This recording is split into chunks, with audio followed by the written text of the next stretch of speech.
What if I told you that the very thing you work hardest for in life is also the thing most likely to change who you are? Scientists at Princeton University made a discovery that most people never hear about. Money, the pursuit of it, the gaining of it, the losing of it, activates the same neural pathways as cocaine, the same reward centers, the same hunger for more. Jeff Bezos, Elon Musk, Mark Zuckerberg, three of the wealthiest people in human history. Looking at their journeys, you start to notice something interesting. Money seems to change people. Today we're going to explore the real psychology of money, not tips, not hacks, the science of what wealth actually does to the human mind, because understanding this might be the most valuable thing you ever learn. Here's what's happening in your brain right now as you think about money. Neuroscientist Cameron Anderson at UC Berkeley found that wealth and social status activate the same dopamine circuits as drugs. Your brain doesn't distinguish between $1 million in your account and a shot of morphine. Same rush, same craving, same whisper. More. Nobel Prize winning psychologist Daniel Kahneman spent decades studying this. He found that yes, more money does make people happier, but only up to a point. In the United States, that point is around $75,000 a year. Beyond that, the connection between money and happiness flatlines. The money keeps coming, the happiness stops following. Psychologists call it hedonic adaptation. You get the raise, you get the car, you get the house, and within 3 to 6 months, it becomes your new normal. Not because you're ungrateful,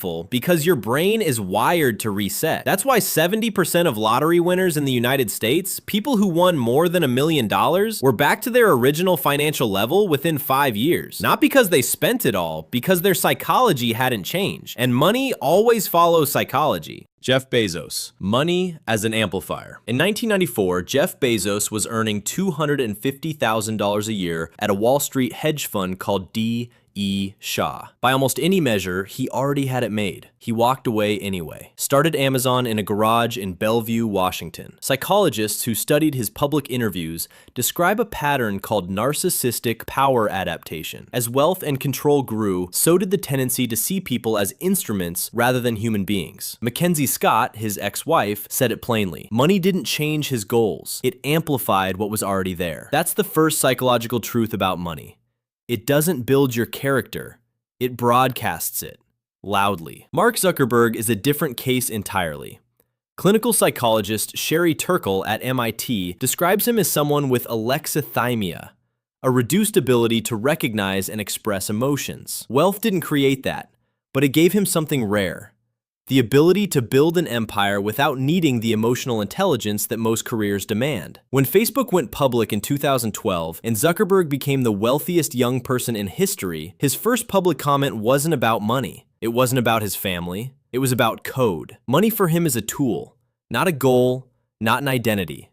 Psychologists call this instrumental money orientation.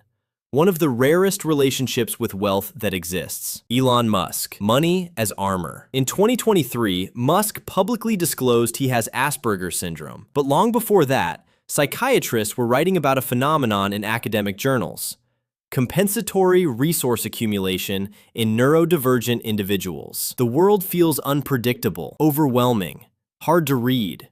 Wealth becomes armor, a way to control the narrative when you can't always control the room. In 2002, Musk sold PayPal for $165 million. He immediately put everything into SpaceX and Tesla. Almost went bankrupt. Twice. He's not afraid to lose the money. He's afraid to lose control of the story. That's the deepest layer of money psychology. It's never really about the money. It's about what the money represents. Power, safety, control over your own reality. But here's where it gets personal, because we've been talking about billionaires. What about the rest of us? Social psychologist Paul Piff at UC Irvine found that as income increases, empathy decreases. People with higher incomes were less likely to feel compassion, more likely to break rules, and more likely to be dishonest in negotiations. Not because wealth makes people evil. That's too simple. It's structural. When you're wealthy, you depend on fewer people. And when you depend on fewer people, you stop needing to read them. Michael Krauss at the Yale School of Management confirmed this at the neurological level. Wealthier people are measurably worse at reading emotions from facial expressions. The skill atrophies, like a muscle you stop using. Look at the employees of Nike, Apple, Amazon.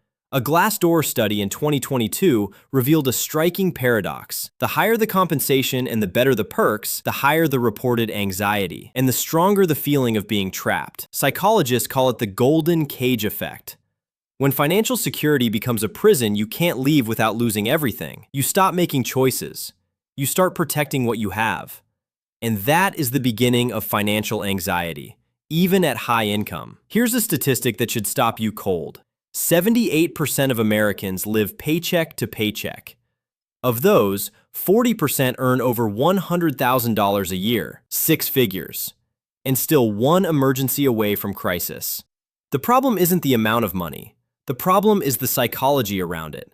Financial psychologist Brad Klontz calls these money scripts, unconscious beliefs about money formed in childhood that run your financial behavior for life, regardless of how much you earn. Wealth doesn't start with a bank account. It starts with how you think about money. Bezos, Musk, Zuckerberg didn't get rich and then change their mindset. They changed their mindset and that led to the money. Each in their own way, each through their own psychology. Money is a mirror. It doesn't show you how much you earn. It shows you who you really are. And science backs this up in ways that might surprise you. Psychologist Dr. Sonia Lubomirsky at the University of California found what she calls the amplification effect. Wealth removes the social constraints that normally keep our deepest traits in check. When you no longer depend on others for survival, your true psychological defaults take over, completely, quietly, over time. Think about the people you know. The ones who were generous before they had money became more generous. The ones who were controlling became more controlling. The ones who were insecure became more insecure. Money didn't create any of that. It just turned up the volume. And here's what makes this uncomfortable. Most people believe they will change when they get the money. They tell themselves, when I'm rich, I'll finally feel calm, secure, free. I'll be a better version of myself. But the research says the opposite. A landmark study by Kathleen Vose at the University of Minnesota found that simply thinking about money, even just seeing images of cash, made people more isolated and significantly less likely to ask for help or offer it to others. Not because they became bad people, because wealth activates a psychological state of independence that slowly disconnects you from the people around you. And here is the deepest irony of all. The Harvard study of adult development, the longest-running study on human happiness in history spanning over 80 years, found one thing above all others that predicts a good life. Not wealth, not status, not achievement, the quality of your relationships. Money without the right psychology doesn't just fail to buy happiness, it actively works against it, slowly, invisibly. So before you close this video, ask yourself one honest question. If your income tripled tomorrow, would it amplify something you're proud of or something you're not ready to face? That answer already exists inside you right now, whether the money is there or not. And that is the only currency that truly matters. If this video gave you even one thought that changed something, hit like, leave a comment, and subscribe to the channel. It takes 3 seconds, but that's exactly what helps videos like this reach the people who actually need them.